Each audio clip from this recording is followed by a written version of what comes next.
Hi friends, I'm back again with you with another information. आप सबको पता है इस वक्त एक चाइना और इंडिया का स्टैंड ऑफ है लाइन ऑफ एक्चुअल कंट्रोल पे, और आपकी रीसेंट न्यूज़ ये भी है कि चाइना ने एक बहुत बड़ा जमावड़ा किया है हथियारों का अपनी ईस्टर्न कोस्ट के ऊपर टुवर्ड्स ताइवान। आफ्टर ऑल इसकी क्या ज़रूरत पड़ गई? ताइवान को थ्रेटन करने की क्या ज़रूरत थी? उधर आपको आपने ये भी सुना होगा कि अमेरिका के जो दो मेजर कैरियर ग्रुप्स हैं, जो मेजर नौसेना के बेड़े हैं, वो ताइवान के पास आ रहे हैं। फिर आपने ये भी सुना होगा कि अमेरिका ने ताइवान को हथियार बेचना शुरू कर दिए हैं, मिसाइल्स दिए हैं, उनको हवाई जहाज़ देने शुरू कर दिए हैं, F-16 जा रहे हैं वहाँ पे। तो ये सारी जो गेम प्लान है ये किस लिए हो रही है? तो इसके लिए मैं आपको पहले ये बताना चाहूँगा कि आपको इस क्षेत्र के कुछ डायनामिक्स हैं उसके बारे में पता करना बहुत ज़रूरी है। सबसे पहली बात, ताइवान को क्या है? ऐसा क्यों है कि वर्ल्ड के कुछ कंट्रीज़ ने ही ताइवान को रिकग्नाइज़ किया है और बाकियों ने यूनाइटेड नेशंस में ताइवान को रिकग्नाइज़ तक नहीं किया है? ऐसी क्या रीज़न है? सेकेंडरी बात है, इस इलाके की जो ज्योग्राफी है, जो भूगोलिक स्थिति है, वो इंटरनेशनल सिक्योरिटी या इंटरनेशनल कमर्शियल लाइंस को कैसे इम्पैक्ट करती है।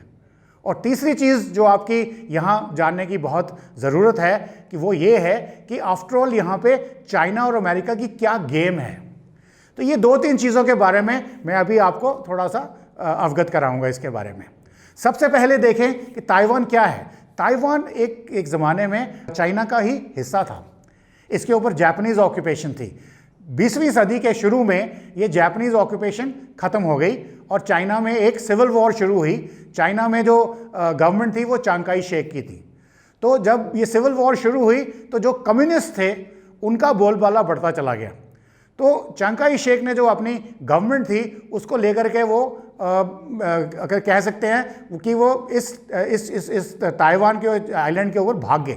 इसको पहले ताइवान को चाइना फार्मोसा कहते थे, फिर चाइना टाइपाई कहते थे, और अभी इसका नाम ताइवान है।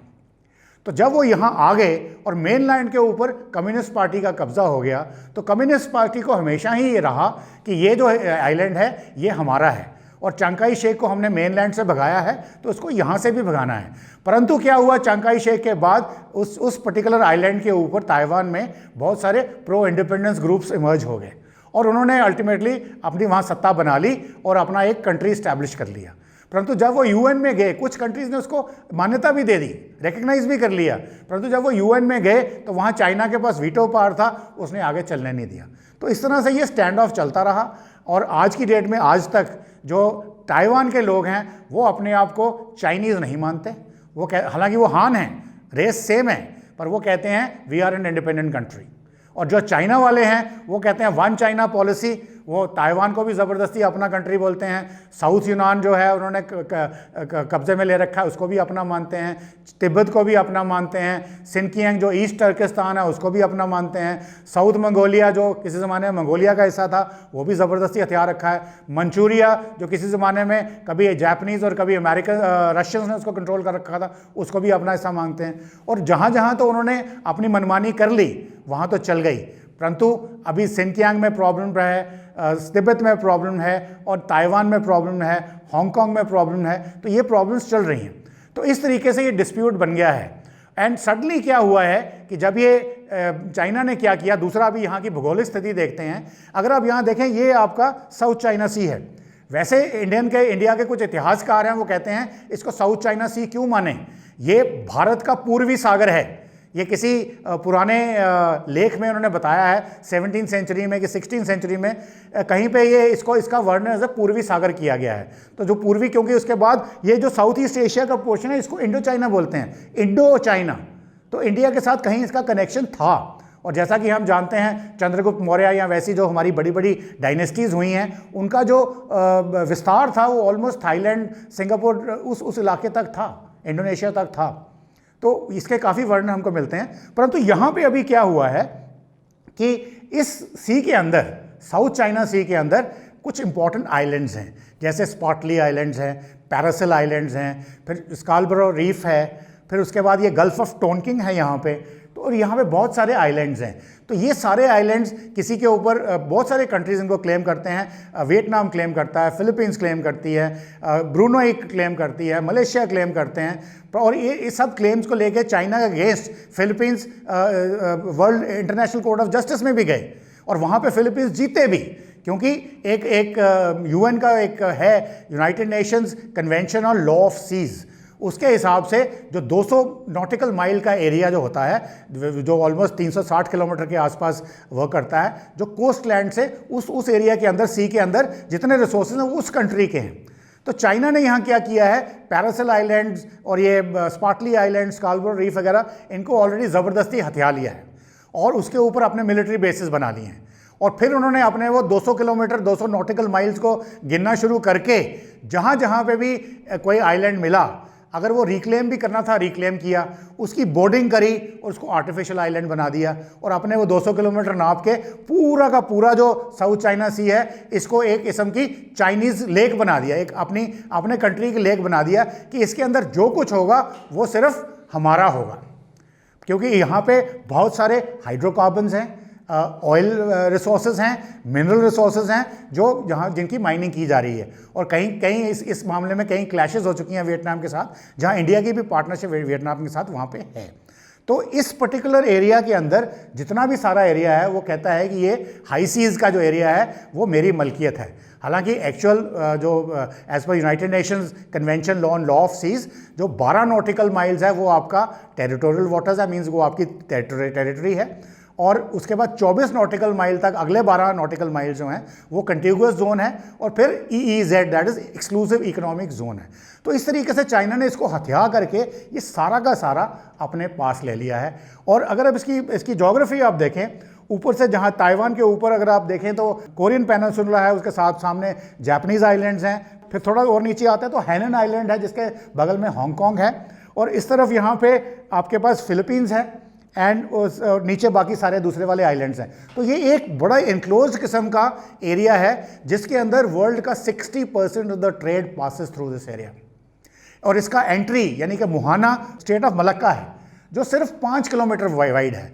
और स्टेट ऑफ मलक्का का ये जो मुहाना है ये अपने अंडमान निकोबार आइलैंड से बहुत करीब है, इसलिए हमने यहाँ पे भी डिप्लॉयमेंट शुरू कर दी है, तो हम भी इसको इन्फ्लुएंस कर सकते हैं। तो वो एक एंट्री पॉइंट है और सारा का सारा ऑयल या दूसरे ट्रेड रिसोर्सेज सब इसके ऊपर से जा रहे हैं, चाहे वो जापान के हैं, चाहे वो कोरिया के हैं, नॉर्थ कोरियंस के हैं, या फिलीपींस के हैं, या ताइवान के हैं, या इवन ऑस्ट्रेलियंस वेसल्स मूव कर रहे हैं ट्रेड के लिए। तो चाइना इन सब को कंट्रोल करना चाहता है और साथ में जो ताइवान का आइलैंड है उसको वो हथियाना चाहता है।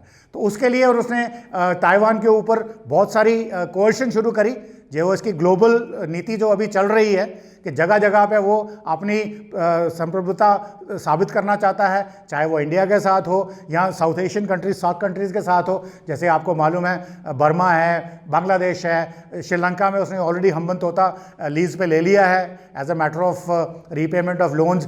पाकिस्तान की अगली बारी है, सीपैक लेगा। जिबौती में उसने अड्डे ले लिए हैं और इवन मालदीव्स में भी सफल हो गया था।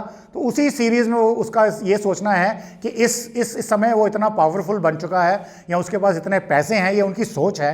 तो वो कहते हैं कि इसी वक्त हम ताइवान को भी हाथ में ले लेंगे।